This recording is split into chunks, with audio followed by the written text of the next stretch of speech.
الحمد للہ رب العالمین والصلاة والسلام علی سید المرسلین وعلی آلہ وصحبہ اجمعین، اما بعد فاعوذ باللہ من الشیطان الرجیم، بسم اللہ الرحمن الرحیم۔ یا ایھا الناس اعبدوا ربکم الذی خلقکم والذین من قبلکم لعلکم تتقون۔ یہاں سے اللہ تبارک و تعالیٰ دعوی صورت کو ذکر فرما رہے ہیں، جو اس بات التوحید ہے۔ بات سمجھ میں آئی نا؟ آپ کو بتایا تھا کہ پہلا حصہ سورہ فاتحہ سے لے کر انعام تک ہے، اس میں کئی مضامین بیان ہوتے ہیں، لیکن جو مرکزی مضمون ہے وہ ہے الخالق لکل شیء هو اللہ۔ ہر چیز کا خالق کون ہے؟ اللہ ہے، اور اسی کو تفصیل کے ساتھ دلائل کے ساتھ اللہ تبارک و تعالیٰ ذکر فرما رہے ہیں۔ اور اس لیے یہاں پہ فرمایا کہ یا ایھا الناس اعبدوا ربکم الذی خلقکم والذین من قبلکم، سب کا خالق اللہ تبارک و تعالیٰ ہے، تو لہٰذا اس کا نتیجہ یہ ہے جب خالق وہ ہے تو عبادت کا مستحق بھی وہی ہے۔ اسی کو وحدانیت کہتے ہیں، اسی کو توحید کہتے ہیں۔ سمجھ آئی بات؟ مفسر علیہ الرحمہ یا ایھا الناس کے بعد فرماتے ہیں کہ اس سے مراد اہل مکہ ہے۔ یہ ایک عام قاعدہ اور اصول کو ذکر کر رہا ہے، اور امام حاکم رحمہ اللہ نے حضرت عبداللہ ابن مسعود سے نقل کیا ہے، اسی طرح حضرت ابن عباس سے بھی یہ نقل ہے۔ اور قرآن کریم میں جہاں یا ایھا الناس ذکر ہے اس سے مراد اہل مکہ ہے، اور جہاں یا ایھا الذین آمنوا ذکر ہے اس سے مراد اہل مدینہ ہے۔ بات سمجھ میں نا؟ تو یا یہ سمجھ لو کہ یا ایھا الناس جہاں ذکر ہوگا تو اس کا مطلب یہ ہے کہ یہ مکہ مکرمہ میں نازل ہوا ہے، خطاب اہل مکہ کو ہے۔ یا ایھا الناس اس کا مطلب یہ ہے کہ یہ مدینہ میں نازل ہوا ہوگا۔ سمجھ آئی بات؟ لیکن آپ یہ کہیں گے کہ یہ سورت تو مدنی ہے۔ بات سمجھ میں آئی نا؟ تو بعض حضرات یہ فرماتے ہیں کہ سورت کا مدنی ہونے سے کوئی آیت جو ہے وہ مکی نہ ہو، یہ نہیں ہوتا۔ بہت سے سورت جو ہے وہ مدنی ہیں، لیکن اس کے باوجود کچھ آیتیں مکی ہوتے ہیں۔ اسی طرح بعض سورت مدنی ہے مکی ہے، بات سمجھ میں آئی نا؟ اس کے کچھ آیتیں جو ہے وہ مدنی ہوتے ہیں۔ یا یہ کہا جائے گا کہ یہ قاعدہ اصول جو عبداللہ ابن مسعود رضی اللہ عنہ بیان فرما رہے ہیں، یہ قاعدہ کلیہ نہیں ہے بلکہ قاعدہ اکثریہ ہے۔ سمجھ آئی بات؟ قاعدہ اکثریہ ہے۔ بہرحال مفسر فرماتے ہیں یا ایھا الناس، اے لوگو، اے اہل مکہ، اعبدوا ربکم، اللہ کو ایک مانو، اعبدوا ربکم۔ اب یہاں عبادت سے مفسر نے معنی کی وحدوا ربکم۔ کیا معنی کی؟ وحدوا ربکم۔ عبادت سے توحید کا معنی کیوں کی؟ اس لیے حضرت عبداللہ ابن عباس رضی اللہ عنہ سے یہ منقول ہے، وہ فرماتے ہیں کہ کل ما ورد فی القرآن من العبادہ فمعناہ التوحید۔ سمجھ نہیں آئی بات؟ قرآن کریم میں جہاں لفظ عبادت آیا ہے تو وہاں مراد کیا ہے؟ توحید ہے۔ کیوں؟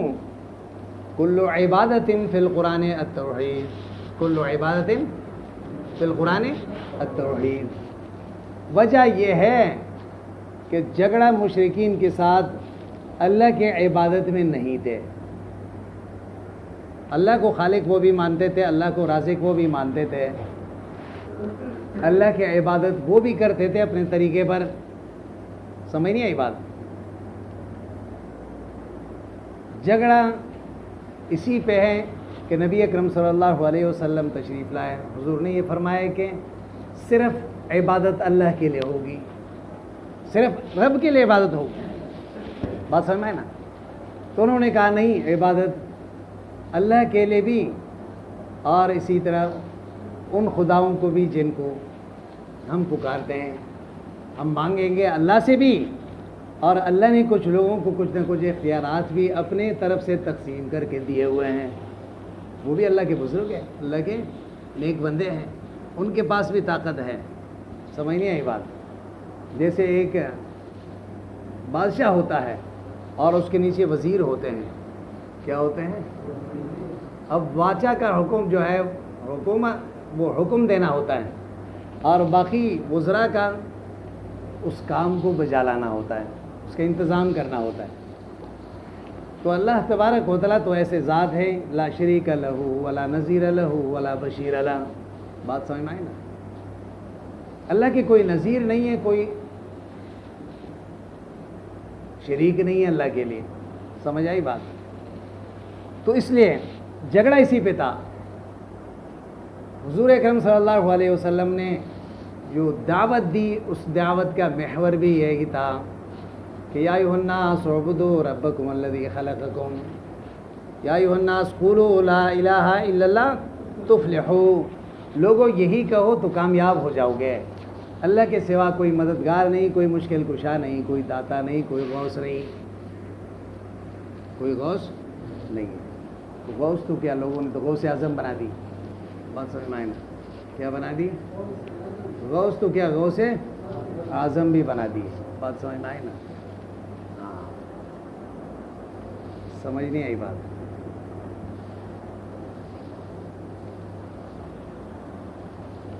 پھر دلیل کا پیش کرتے ہیں، کہتے ہیں غوث اعظم کہنا جائز اس لیے ہیں کہ بھئی امام اعظم ہم نہیں کہتے ہیں. بات سمجھ میں آئے نا؟ فاروق اعظم ہم نہیں کہتے ہیں. بات سمجھ میں آئے نا؟ سمجھ میں بات نہیں آئی؟ تو یہ نسبت ہی غلط ہے نا. بات سمجھ میں آئی نا؟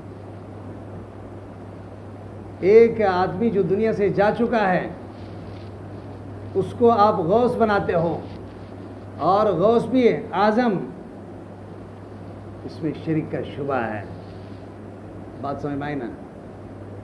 اللہ تبارک و تعالیٰ نے فرمایا لا تقولوا رائنا. الفاظ مشتبہ کیوں استعمال کرتے ہو؟ بات سمجھ میں آئی نا؟ صریح لفظ موجود ہے، بے غبار لفظ موجود ہے، اس کو چھوڑ کے ایسے لفظ کیوں استعمال کرتے ہو جس میں شرک کا شبہ ہے؟ اب شرک کی نیت سے نہیں کہتے ہو، لیکن دوسرے لوگ تو یہی سمجھیں گے نا. سمجھ نہیں آئی بات؟ عبد القادر جیلانی رحمہ اللہ دنیا سے جا چکا ہے، اس کو آپ نے غوث اعظم بنا دی، کہ ڈوبے ہوئے کشتی کو نکالا. سمجھ نہیں آئی بات؟ ایک صاحب تو کہتا ہے کہ بھئی ایک مرید تھا شیخ عبد القادر جیلانی کے، اس کا دھوبی بھی تھا، انتقال ہو گیا اس کے. جب منکر و نکیر آئے پوچھنے کے لیے، سوال کرنے لگے من ربو کا ومن نبیوں کا وما دینوں کا، انہوں نے کہا میں آگے پیچھے کچھ نہیں جانتا، بس میں غوث پاک کا مرید ہوں. بات سمجھ میں آئے نا؟ تو فرشتے جو ہے وہ بھاگ گئے. بات سمجھ میں آئے نا؟ تو جب غوث پاک کا نام لیا تو فرشتے کیا ہو گئے؟ بھاگ گئے. اب کس نے آ کے ان کو بتایا قبر میں اس طرح سوالات ہوئے اور فرشتے بھاگ گئے؟ یہ تو وحی کے ذریعے سے ہی پتہ چل جاتا ہے نا. ان کو کیسے پتہ چلا؟ جھوٹ کے نہ پاؤں ہوتے ہیں نہ سر ہوتے ہیں. بات سمجھ میں آئی نا؟ مشرک ہمیشہ جو ہے قصہ و کہانی سے بنیاد بناتا ہے اپنے مذہب کے، اور عقیدے میں قصہ و کہانی نہیں چلتے. عقیدہ ثابت ہوتا ہے ٹھوس دلیل سے، قطعیات سے. ظنیات سے بھی عقیدہ ثابت نہیں ہوتا. بات سمجھ میں آئی نا؟ اس کے لیے بنیاد چاہیے، قطعی دلیل چاہیے قرآن و حدیث سے. تمام انبیاء علیہ السلام آئے، ان کا دعوت کا محور مشترکہ دعوت کیا ہے؟ یا ایھا الناس. بات سمجھ میں آئی؟ یا قوم اعبدوا اللہ ما لکم من الہ غیرہ. ہر نبی نے یہی دعوت دی نا، اللہ کے سوا کوئی مددگار نہیں. حدیث میں آتا ہے کہ حضرت آدم علیہ السلام سے لے کر حضرت نوح علیہ السلام تک دنیا میں کفر اور شرک نہیں تھی. بات سمجھ میں آئی نا؟ نوح علیہ السلام کے زمانے میں کچھ بزرگان دین تھے، دینی پیشوا لوگ تھے، ان کا انتقال ہوا۔ جب وہ انتقال کر گئے تو اس وقت لوگ پریشان ہو گئے کہ ہمارے بڑے چلے گئے، تو شیطان ایک انسانی شکل میں خیرخواہ بن کر ان کے پاس آیا، کہنے لگے تم کیوں پریشان ہو جاتے ہو، ان کی تصویریں بنا کے اپنے گھروں میں رکھ لو، تم ان کو تصویروں کو دیکھو گے تمہیں تسلی ہو جائے گی۔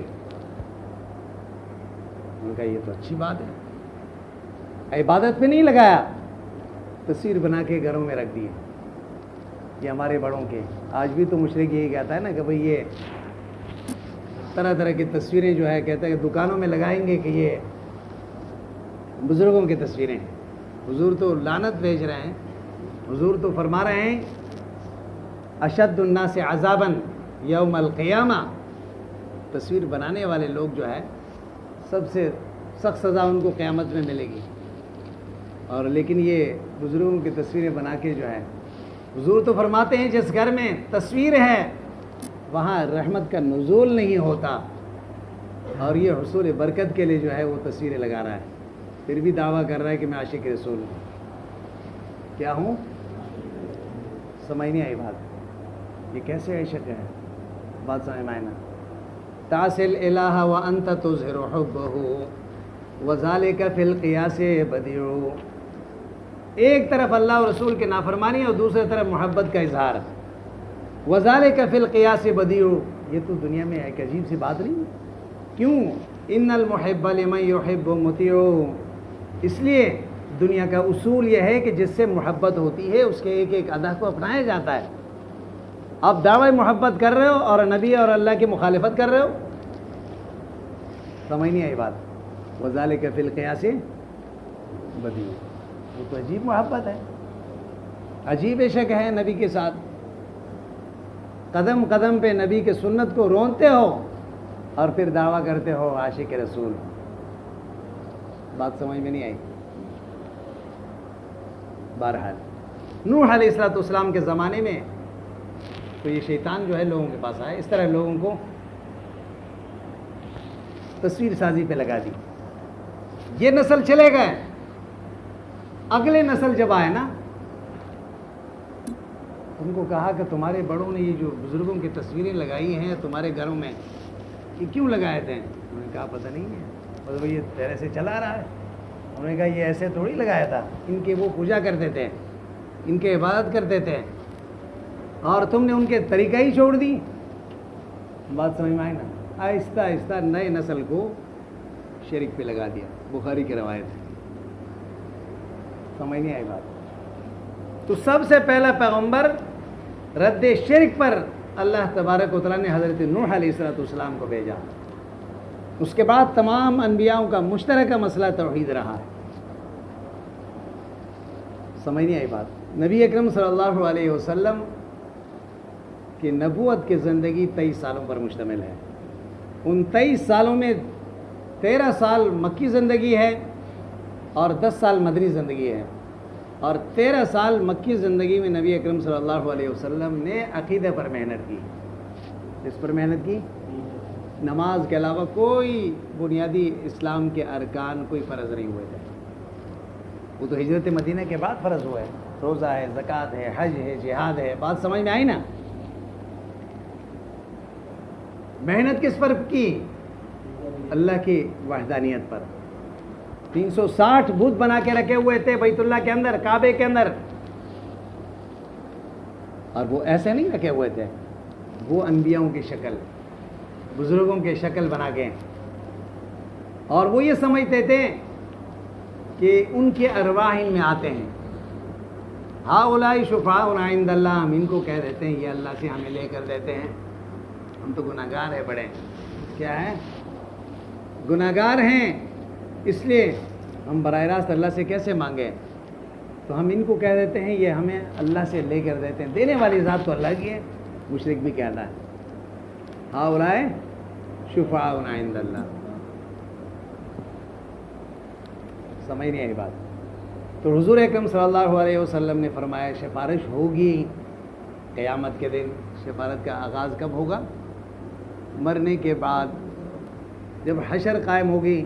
انا اول شافع و اول مشفع، حضور فرماتے ہیں سب سے پہلے سفارش میں کروں گا، سب سے پہلے جس کے سفارش کو اللہ قبول فرمائیں گے وہ بھی میں ہوں گا۔ سفارش کا آغاز کس سے ہوگا؟ حضور سے۔ جب تک حضور سفارش نہیں کریں گے کوئی نبی ولی بھی سفارش کی جرات نہیں کریں گے۔ اور آج کے مشرک کہتا نہیں ہم مزاروں میں جائیں گے اور ہم ان کو کہہ دیں گے اور وہ ہمیں اللہ سے لے کر دیں گے۔ سمجھ نہیں آئی بات؟ کیا کریں گے؟ اللہ سے لے کے دیں گے۔ بات سمجھ میں آئی نا؟ تو پھر کوئی ایمان میں بھی کوئی فرق نہ آئے تو یہ کیسے ہو سکتا ہے؟ بات سمجھ میں آئی نا؟ سمجھ آئی بات؟ توحید کے امانت سینوں میں ہے ہمارا، توحید کے امانت سینوں میں ہے ہمارے۔ بات سمجھ میں آئی نا؟ تو جب سینوں میں مضبوط ہوگا اللہ کی وحدانیت، پھر شبہات اس دل میں نہیں آ سکتے ہیں۔ آسان نہیں مٹانا نام و نشان ہمارا۔ بات سمجھ میں آئی نا؟ آسان نہیں ہے مٹانا نام و نشان ہمارا، یہ انبیاؤں کا مشترکہ مسئلہ ہے۔ بہرحال اس لیے فرمایا اعبدوا ربکم الذی خلقکم، عبادت کریں اللہ کو۔ ایک معنی اعبدوا، یہ دعویٰ ہے۔ اعبدوا کیا ہے؟ دعویٰ ہے۔ بات سمجھ میں نہیں آئی؟ اب دلیل کیا ہے؟ ربکم الذی خلقکم، پہلا دعویٰ یہ ہے کہ ربکم، عبادت صرف اللہ کا اس لیے کریں کہ تمہارے مربی ہے، ماں کے پیٹ میں تمہیں غذا پہنچانے والی ذات اللہ کی، پھر اس دنیا میں آئے، ماں کے چھاتی سے اللہ تبارک و تعالیٰ نے تمہارے لیے غذا پیدا فرما دی۔ سمجھ نہیں آئی بات؟ مربی ابتدا سے انتہا تک پہنچانے والا۔ آپ کے سارے اعضاء موجود ہے، آنکھ ہے لیکن دیکھ کے پہچاننے کی صلاحیت نہیں، ہاتھ ہے لیکن پکڑنے کی صلاحیت نہیں، پاؤں ہے چلنے کی صلاحیت نہیں۔ آہستہ آہستہ وہ چلنے کے قابل ہو جاتا ہے، دیکھنے کے قابل ہو جاتا ہے، اور سارے اعضاء کام کرنا شروع کر دیتے ہیں، اور پھر ماں کو پہچانتا ہے، پھر گھر والوں کو پہچانتا ہے، پھر آہستہ آہستہ سارے دنیا کو پہچانتا ہے۔ سمجھ نہیں آئی بات؟ اعبدوا ربکم، اس لیے اللہ کی عبادت کریں۔ اللہ کو ایک معنی کہ ربکم، تمہارا مربی وہی ہے۔ جب تربیت وہ کر رہا ہے تو پھر جاتے کسی اور کے در میں کیوں؟ سمجھ آئی بات؟ دوسرا دلیل الذی خلقکم، تمہارا خالق بھی وہی ہے۔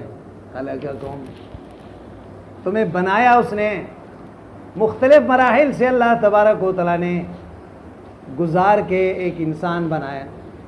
اللہ تعالی الانسان حین من الدہر لم یکن شیئا مذکورا، اللہ فرماتے ہیں کیا انسان پہ ایسا وقت نہیں آیا اس کو کوئی پہچانتا نہیں تھا، اس کا تذکرہ دنیا میں نہیں تھی، اللہ نے اس کو ایک نام دیا، ایک پہچان دیا۔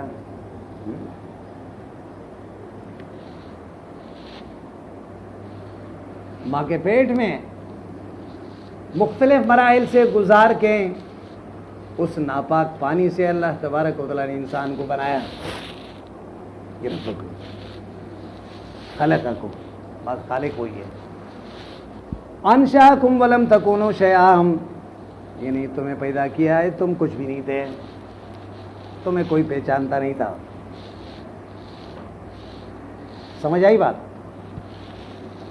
والذین من قبلکم، اسی طرح ان لوگوں کو بھی اللہ تبارک و تعالیٰ نے پیدا کیے جو تم سے پہلے تھے، تم سے پہلے تھے۔ تمہارے بڑوں کا بھی خالق اللہ ہے اور ان کے بھی مربی اللہ ہے۔ لعلکم تتقون، ہاں نتیجہ کیا ہوگا اگر ہم عبادت صرف رب کا کریں گے؟ لعلکم تتقون عقابہ، ہاں بے عبادتی، اکیلا رب کا عبادت کرو گے، ایک رب کو پکارو گے تو لعلکم تتقون، تم کیا ہو جاؤ گے؟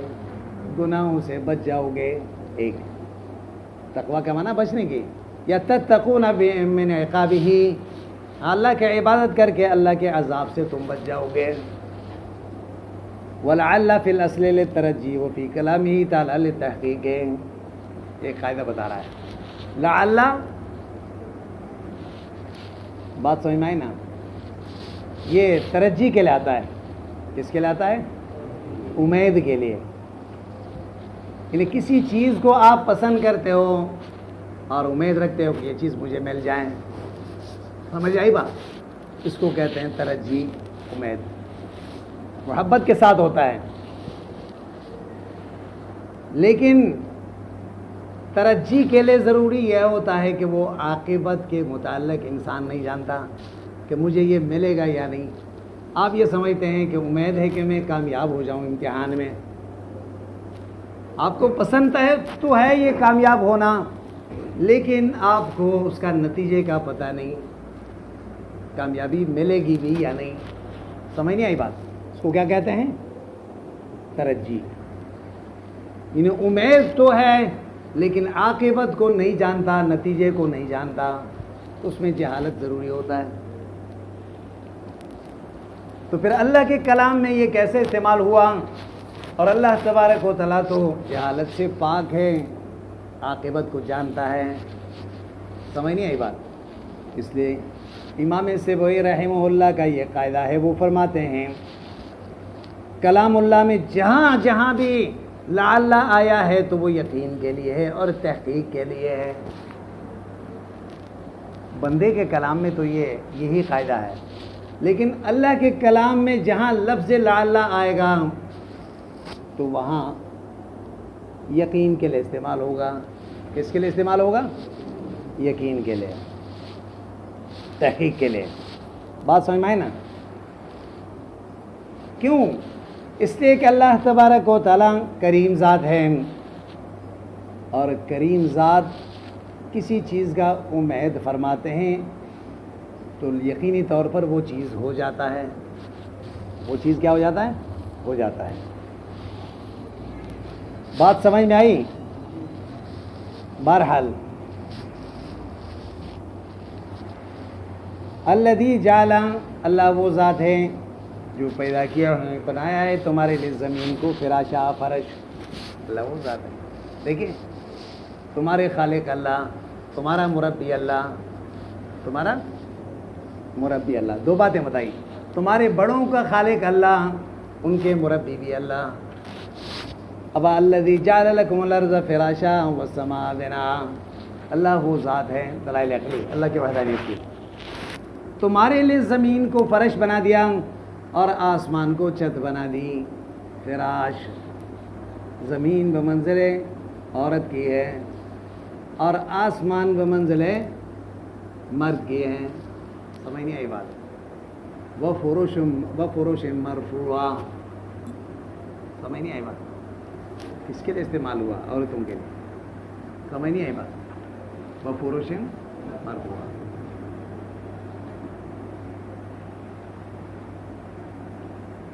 اور آسمان کو چھت، اس لیے گھر کے سربراہ کو یہ سمجھتے ہیں کہ یہ گھر کی چھت ہے. جس طرح چھت ہر طرح کے آفات و بلیات سے گھر والوں کو بچاتا ہے، تو گھر کے سربراہ بھی یہ چھت کا حیثیت رکھتا ہے. سمجھ نہیں آئی بات؟ ہاں بھائی، اللہ فرماتے ہیں خالق تمہارا اللہ ہے، رازق تمہارا اللہ ہے، اور اللہ کے گھر میں رہتے ہو. آسمان بھی اللہ کی اور زمین بھی اللہ کی، چھت بھی اللہ کی اور نیچے زمین بھی اللہ کی. اللہ کے گھر میں رہتے ہو. تو دیکھیں اللہ تبارک و تعالیٰ نے آسمان سب کے لیے پیدا کیے، زمین سب کے لیے پیدا کی. کسی پر یہ پابندی نہیں ہے کہ زمین میں نہ جائے. بات سمجھ میں آئی نا؟ آسمان کی بارش برستی ہے تو وہ بھی سب پہ. سورج اور چاند کی روشنی پڑتی ہے تو سب پہ. کوئی اس کا دعوے دار نہیں. اگر کوئی دعویٰ کرنا بھی چاہیں تو نہیں کر سکتے. اس لیے اللہ نے فرمایا جعل لکم الارض فراشا. فراشن یہ حال ہے بساطتن یفترشم لا غایت فی الصلابت او اللیلونت. تمہارے لیے بچھونا بنا دیا ہے یفترش ہو اور اس کو بچھایا گیا ہے ایسے کہ لا غایت فی الصلابت او اللیونت، نہ زیادہ سخت بنا دیا اور نہ زیادہ نرم بنا دی۔ اگر زمین سخت ہو جاتی پتھر کی طرح قابل استفادہ نہ ہوتا، یہ زمین قابل استفادہ نہ ہوتی، اس میں کھیتی باڑی نہ ہوتی اور اس میں لوگ اپنا گھر نہیں بنا سکتے تھے، سمجھ نہیں آئی بات، اور نہ اتنا نرم بنا دیا موم کے طرح، پھوم کے طرح، روئی کے طرح پاؤں رکھیں آدمی اندر گھس جائے، سمجھ نہیں آئی بات، درمیانہ رکھا، نہ زیادہ نرم اور نہ زیادہ سخت۔ فلا يمكن الاستقرار علیہا، بات سمجھ میں آئی نا، تو اس پہ کوئی چیز ٹھہر نہیں سکے، ایسا نہیں بنایا۔ والسماء بناء، اللہ نے آسمان کو بنایا چھت، بناء نے سقفا، اللہ تبارک و تعالیٰ نے تمہارے لیے آسمان کو چھت بنا دی، بات سمجھ میں آئی نا۔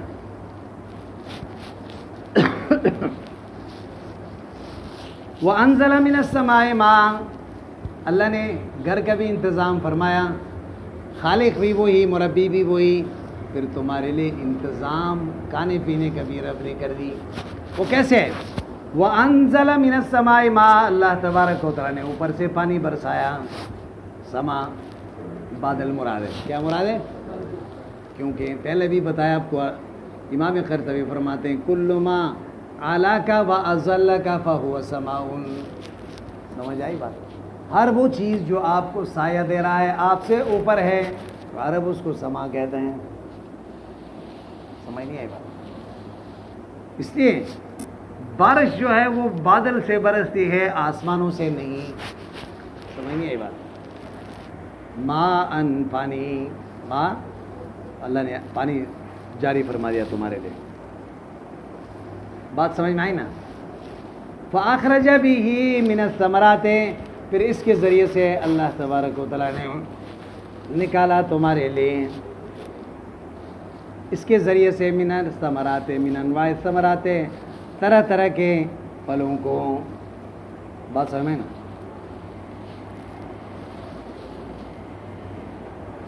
من الثمرات، یہ مفسر آگے من الثمرات سے من انواع الثمرات نکال کر یہ بتانا چاہتے ہیں کہ من یہاں پہ بیان کے لیے ہے، بات سمجھ میں آئے نا۔ رزقا لکم، اور تمہارے لیے رزق کے طور پر، تاکلونہ وتعلفون بہ دوابکم، یعنی کیا مطلب، تم خود کھاتے ہو اور تمہارے مال مویشیوں کے لیے وہ غذا ہے، بات سمجھ میں آئی نا۔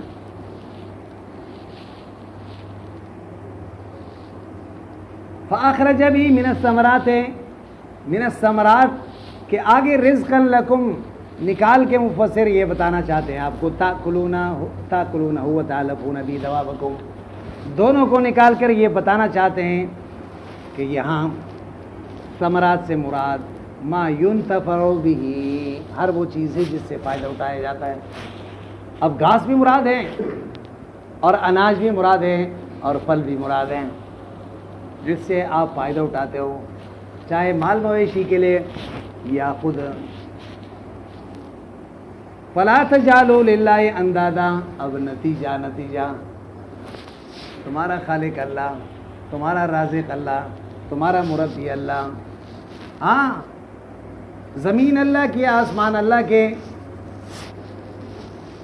رزق کا انتظام مالک نے کر دی تمہارے لیے، تو پھر کیا ہونی چاہیے، نتیجہ کیا اس کا نکلا؟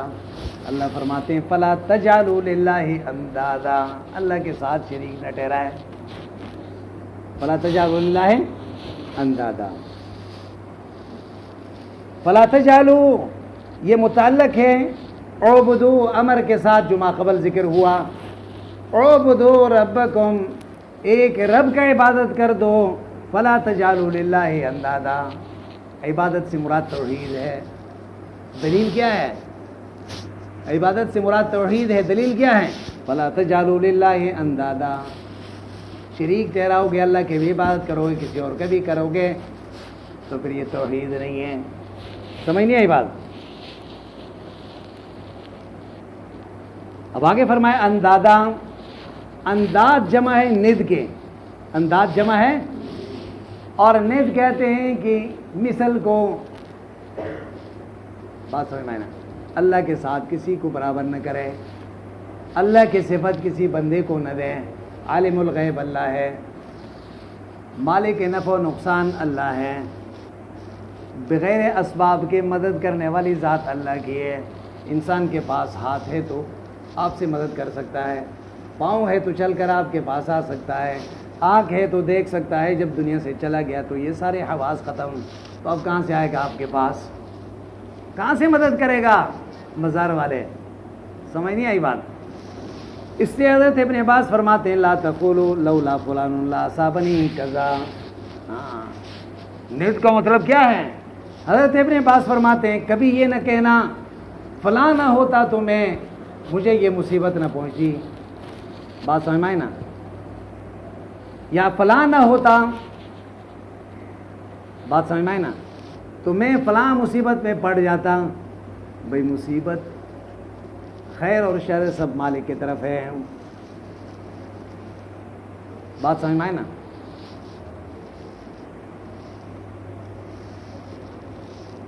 اور اسی طرح یہاں تک بھی نہ کہیں ولولا کلبنا یسیح علی الباب لسرق متاعنا، بات سمجھ میں آئی نا، اگر ہمارا کتا ہمارے دروازے پہ نہ ہوتے تو ہمارا سامان کوئی چرا کے لے جاتا، بات سمجھ میں آئی نا۔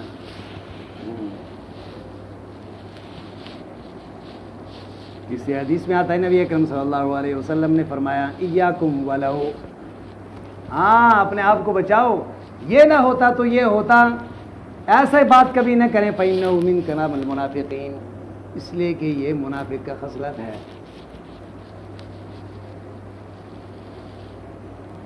کیوں؟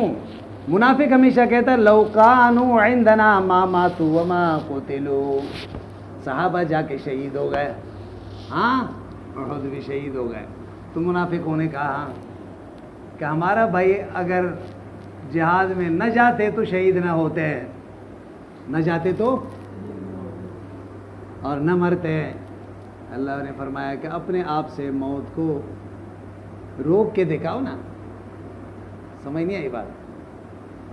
جہاں جس آدمی کو جہاں مرنا ہے وہاں پہنچ جائے گا، ایسی باتیں نہ کہیں، بات سمجھ میں آئی نا۔ تو اس لیے فرمایا فلا تجعلوا للہ اندادا، فلا تجعلوا للہ، اللہ کے لیے ند، کسی کو اللہ کے برابر نہ کریں، اور اللہ کی صفت کسی بندے کو نہ دیں۔ حضرت عبداللہ ابن مسعود رضی اللہ عنہ فقیہ صحابہ کرام میں سے قدیم الاسلام صحابی ہے، حضور کے خادم خاص رہے، فقہائے صحابہ میں شمار ہوتا ہے۔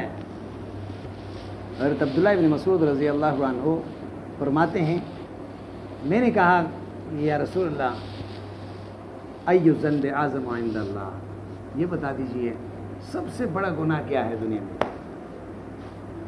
ای الذنب اعظم عند اللہ، سب سے بڑا گناہ کیا ہے؟ تو فرمانے لگے حضور اکرم صلی اللہ علیہ وسلم ان تجعل للہ ندا وهو خلقک، سب سے بڑا گناہ یہ ہے کہ اللہ کے ساتھ کسی کو شریک ٹھہرائیں جبکہ وہ تمہارا اکیلا خالق ہے۔ سب سے بڑا جرم یہی ہے، سب سے بڑا جرم عقیدے کا جرم ہے، عقیدے پہ جو ڈاکہ ڈالتا ہے۔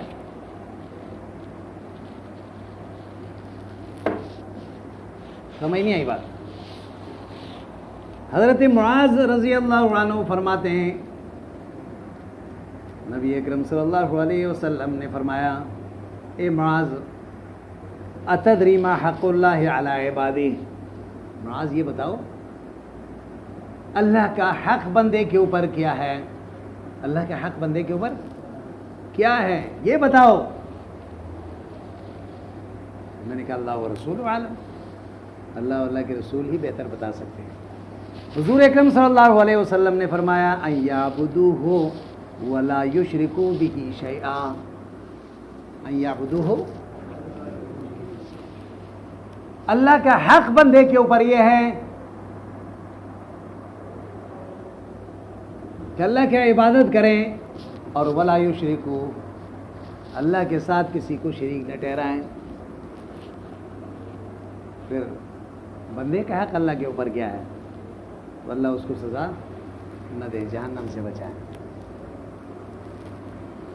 سمجھ نہیں آئی بات؟ عقیدے میں اگر کمزوری ہے تو وہ معاف نہیں ہے، لیکن اعمال میں اگر کمزوری ہے تو وہ چل جائے گا۔ ہاں بھائی، اس لیے اللہ تبارک و تعالیٰ نے قرآن میں واضح طور پر فرمایا ان اللہ لا یغفر ان یشرک بہ ویغفر ما دون ذلک لمن یشاء، راستہ بند کر دیں۔ اللہ حکیم ذات ہے، قدیر ذات ہے، مشرک کی بھی مغفرت کر دیں، لیکن اللہ نے قانون بتا دی کہ مشرک کے لیے مغفرت نہیں ہے میرے دربار میں، نہیں سمجھے؟ وَيَغْفِرُ مَا دُونَ ذَلِكَ لِمَن يَشَاءُ، شرک کے علاوہ چاہے جتنا بڑا بھی مجرم ہو، گناہ گار ہو، بد کردار ہو، تو چاہے تو اللہ تبارک و تعالیٰ اس کو معاف کر دیں، تو چاہے تو سزا دے کر پھر جہنم سے نکل جائیں۔ سمجھ آئی بات؟ ہاں بھائی، ایک دفعہ ایک آدمی حضور اکرم صلی اللہ علیہ وسلم کے پاس آیا، کہنے لگے یا رسول اللہ ما شاء اللہ و شئتا، بس کیا فرمایا؟ جو اللہ چاہے، جو آپ چاہیں گے۔ بات سمجھ میں آئی نا؟ حضور اکرم صلی اللہ علیہ وسلم اس آدمی سے ناراض ہو گئے، فرمانے لگے اتجعلنی، کیا آپ مجھے اللہ کے ساتھ، اتجعلنی ندن، کیا مجھے اللہ کے شریک بناتے ہو؟ آپ یہ کہتے ہو کہ جو اللہ چاہیں، جو آپ چاہیں یا رسول اللہ۔ تو پھر حضور نے فرمایا فلا تجعلوا للہ اندادا، اللہ کے ساتھ کسی کو شریک ہے نہ ٹھہرائیں، ایسے بات بھی نہ کہیں۔ اس میں کون سی شرک والی بات تھی؟ لیکن حضور پہلے سے سد ذرائع اس کو کہتے ہیں، کیا کہتے ہیں؟ آج تو آدمی اس طرح کے الفاظ استعمال کریں گے، لیکن کل لوگ کہیں گے کہ نہیں، اس میں برابری ہے۔ آگے پھر جا کے اس لیے مسئلے وحدانیت میں نبی اکرم صلی اللہ علیہ وسلم نے مصلحت سے کام نہیں لی، صاف صاف فاصدع بما تؤمر، جیسے حکم ہوا اسی طرح بیان کر۔ ودوا لو تدہنوا فیدہنون، یہ چاہتے ہیں تھوڑی سی آپ بھی نرمی دکھائیں اور یہ لوگ بھی نرمی دکھائیں، ایک درمیانی راستہ نکل جائیں۔ اللہ نے فرمایا نہیں، اس میں درمیانی راستہ نہیں نکل سکتا، اس پہ واضح طور پر لکیر کھینچ رہے ہوں گے۔ سمجھ آئی بات؟ بہرحال اللہ کے وحدانیت کے لیے بے شمار دلائل ہیں۔ قرآن کریم میں اللہ تبارک و تعالیٰ نے دلائل عقلیہ، نقلیہ، وحیہ تینوں کو ذکر فرمایا۔ کیا کر دیا؟ تینوں کو ذکر فرمایا۔ علامہ ابن کثیر رحمہ اللہ نے ذکر فرمایا کہ امام مالک رحمہ اللہ ایک دفعہ ہارون رشید کے پاس بیٹھے ہوئے تھے۔ ہارون رشید نے امام مالک سے اللہ کے وحدانیت کے بارے میں کچھ دلائل پیش کرنے کا فرمائش۔ سمجھ نہیں آئی بات؟ اللہ کے وجود کے لیے دلیل اور اللہ کے وحدانیت کے لیے، بات سمجھ میں آئی نا؟ تو امام مالک رحمہ اللہ نے فاستدل باختلاف اللغات والاصوات والنغمات، بات سمجھ میں نہیں آئی؟ کروڑوں انسان ہیں لیکن ایک کی آواز دوسرے سے مختلف ہے، سمجھ نہیں آئی بات؟ ایک کی شکل دوسرے سے مختلف ہے، ایک کے لہجہ دوسرے سے مختلف ہے، سمجھ نہیں آئی بات؟ یہ اللہ کی وحدانیت کی مثال ہے، سمجھ نہیں آئی بات؟ اور اسی طرح علامہ ابن کثیر رحمہ اللہ نے امام ابو حنیفہ رحمہ اللہ کا اس واقعہ اور مناظرے کا بھی ذکر فرمایا. ایک زندیق سے جو اللہ کی وحدانیت کا دہری تھا، اس کا منکر تھا، اس سے مناظرہ طے ہوا. وقت سے تھوڑے دیر میں پہنچے امام ابو حنیفہ رحمہ اللہ، تو اس نے شور مچایا کہ بھئی وقت پہ نہیں پہنچے. تو امام ابو حنیفہ رحمہ اللہ نے فرمایا کہ اصل میں مسئلہ یہ تھا کہ میں دریا سے اس پار تھا، کشتی نہیں ملی. کیا نہیں ملی؟ کشتی. تو میں پریشان ہو گیا. تو اچانک ایک درخت کٹ گیا، اس سے تختے نکلے اور وہ تختے خود جوڑنے لگے. پھر وہ کشتی بن گیا، اس پہ میں بیٹھ گیا اور مجھے اس نے پار کرایا. سمجھ نہیں آئی بات؟ آ گیا آپ کے پاس، اس سے دیر ہو گئی. تو وہ ہنسنے لگے. ہم تو سمجھ رہے تھے کہ آپ عقل مند ہیں، بیوقوفوں والی بات کرتے ہو. کبھی آج تک کوئی درخت خود کٹی ہے، خود تختہ نکلے ہیں اور خود پھر کشتی بن کر دریا میں بغیر ملا کے چلی ہے؟ امام ابو حنیفہ رحمہ اللہ نے فرمایا اگر ایک چھوٹی سی کشتی خود نہیں بن سکتی ہے، اتنے بڑے دنیا کیسے بن گیا بغیر کسی خالق اور بنانے کے؟ آپ ایک چھوٹے سے درخت کو آپ یہ کہتے ہو خود نہیں کٹ سکتے ہیں، خود تختہ نہیں نکلیں گے اور خود کشتی نہیں بن سکتا، خود چل نہیں سکتے ایک چھوٹی سی کشتی. لیکن اتنا بڑے نظام آسمان کے اور زمین کے، سورج اور چاند کے، تو یہ بغیر خالق کے کیسے چلیں گے؟ بغیر ثانی کے کیسے بنا؟ آپ خود بتائیں. تو پریشان ہو گئے، سمجھ نہیں آئے گا. تو بہرحال حضرت علی رضی اللہ عنہ سے کسی نے پوچھا کیف عرفت ربہ، اللہ کو کیسے پہچانا؟ فرمانے لگے عرفت ربی بفسخ العزائم، میں نے اپنے رب کو پہچانا بڑے بڑے ارادہ کرنے والوں کے ارادے کو توڑنے پر. ایک آدمی کے پاس وسائل موجود ہے، کوئی رکاوٹ نہیں ہے، لیکن پھر بھی کام نہیں ہو رہا ہے، تو معلوم ہوا کہ وما تشاءون الا ان یشاء اللہ. وسائل اور اسباب کوئی معنی نہیں رکھتے ہیں جب تک اللہ کی مشیت و ارادہ نہ ہو. سمجھ آئی بات؟ اسی طرح ایک اعرابی، علامہ ابن کثیر رحمہ اللہ نقل فرما رہے ہیں کہ ایک اعرابی دیہاتی آدمی تھا، اس سے اللہ کے وحدانیت کے بارے میں کسی نے پوچھا. اس نے اپنے دیہاتی لہجے سے اور انداز سے اس آدمی کو سمجھایا. سمجھ نہیں آئی بات؟ اپنے انداز سے. اور اس سے جب پوچھا گیا کہ اللہ کو کیسے پہچانا، تو فرمانے لگے سبحان اللہ. وہ کیا کہنے لگے؟ سبحان اللہ ان البعرۃ لتدل علی البعیر وان اثر الاقدام لیدل علی المسیر فسماء ذات البروج وارض ذات فجاج وبحار ذات امواج. بات سمجھ میں آئے نا؟ دیکھیں کیا بات کر رہے ہو.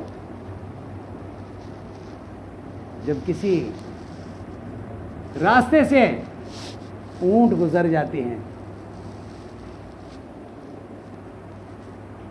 اونٹ کے وہ پیشاب اور گندگی وہ بتا دیتے ہیں کہ بھئی یہاں سے اونٹ گزرا ہے، اور پاؤں کے آثار بتا دیتے ہیں کہ بھئی یہاں پہ کوئی انسان گزرا ہے یا کوئی جانور گزرا ہے.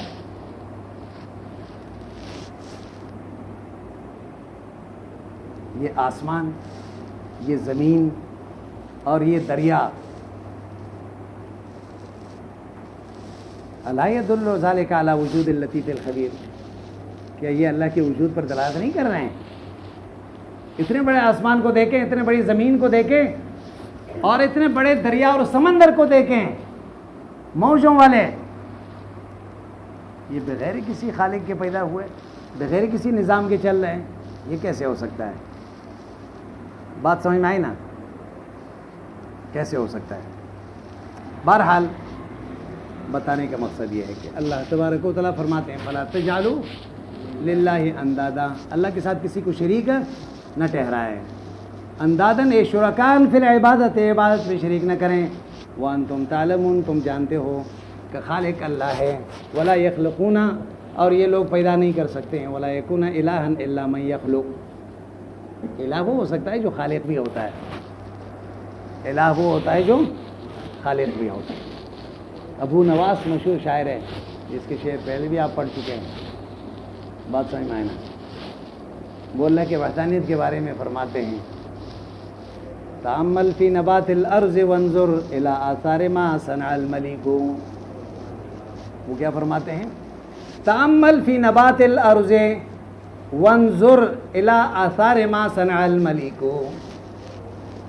عیون من لجین شاخصات باحداق هی الذهب السبیک. علی قضب الزبرجد شاہدات بأن اللہ لیس له شریک. بات سمجھ میں آئی نا؟ یہ ساری چیزیں اللہ کے وحدانیت پر دلالت کر رہے ہیں. ایک شاعر ہے ابن المعتز، وہ کہتا ہے فیا عجباً کیف یصل الہ، فیا عجباً کیف یصل الہ ام کیف یجحد الجاحد. اللہ کا انکار کیسے کر رہا ہے انسان. وفی کل شیء له آیۃ تدل علی انہ واحد. دنیا کے ہر چیز کو اگر دیکھیں گے تو اس سے اللہ کے وحدانیت ٹپکتی ہے. سمجھ نہیں آئی بات؟ دنیا کے ہر چیز پر آپ کا نظر پڑ جائیں تمہیں پتہ چل جائے گا کہ یہ چیز کیا ہے، وہ اللہ کی وحدانیت پر دلالت کر رہا ہے. ٹائم اوپر چلا گیا.